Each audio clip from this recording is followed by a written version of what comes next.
That Sunday morning, my father was posted in Patna. On the first Sunday there, my brother and I decided to do a little exploring on our bikes. It was still very early in the morning, and only a few people were about. The roads were good and the trees lining them were shady. There were no imposing buildings or monuments as there are in Delhi, from where we had just come. After cycling for about half an hour, my brother got bored and said, "Come on, I'll race you to that corner. The loser treats the other to a chocolate, okay?"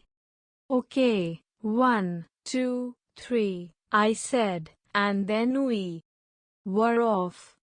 This was not the first time we had raced. Only my brother had invariably beaten me and then crowed about it for days. I was determined to win. This time, I pedaled as fast as I could. My legs ached and my skirt billowed out, threatening to hit my face. The trees on either side of the road had become one green blur. My hair blew behind me and my lungs were bursting for air. Soon I drew level with my brother and then gradually I moved ahead. I could see the corner, in a haze. I was starting to whoop with glee, but the whoop froze on my lips. There, right in the middle of the road, stood a lone cow. I jammed on the brakes and the cycle stopped abruptly, but I could not stop the momentum of my own body. I flew over the handlebars and landed smack on the back of the unfortunate animal. The cow, startled by this sudden attack, reared up and started running. I clung to her for dear me as she charged up the road and round the corner. As we turned, I spotted 2 rows of resplendent cavalry officers, mounted on their magnificent horses coming towards us. They obviously belonged to the governor's bodyguard. I could only cling helplessly as the frightened cow charged straight at the horses. The horses panicked and scattered.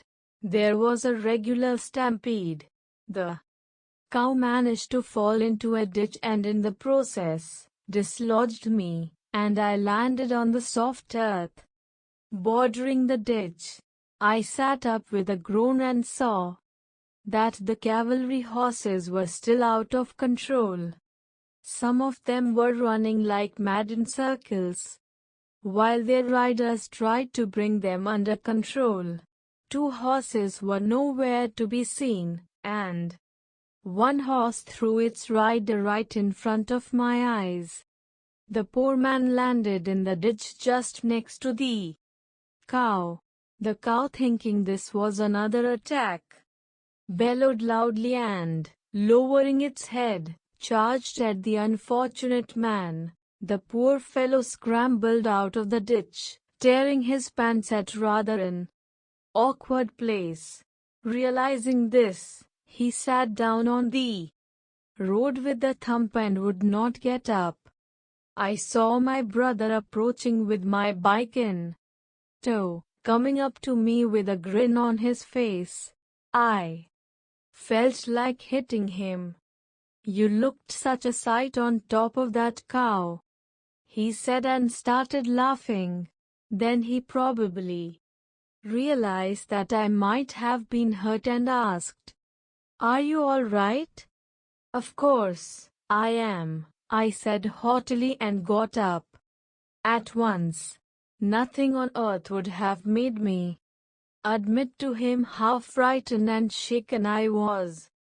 Just then my brother spotted one of the horse riders coming towards us with a thunderous scowl on his face.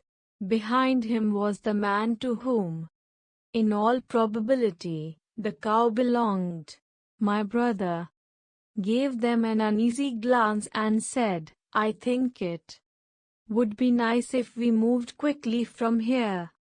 I looked round and saw that if both of us did not move fast enough, we would be called in for a lot of explanations. With one accord we got onto our bikes and beat a hasty retreat.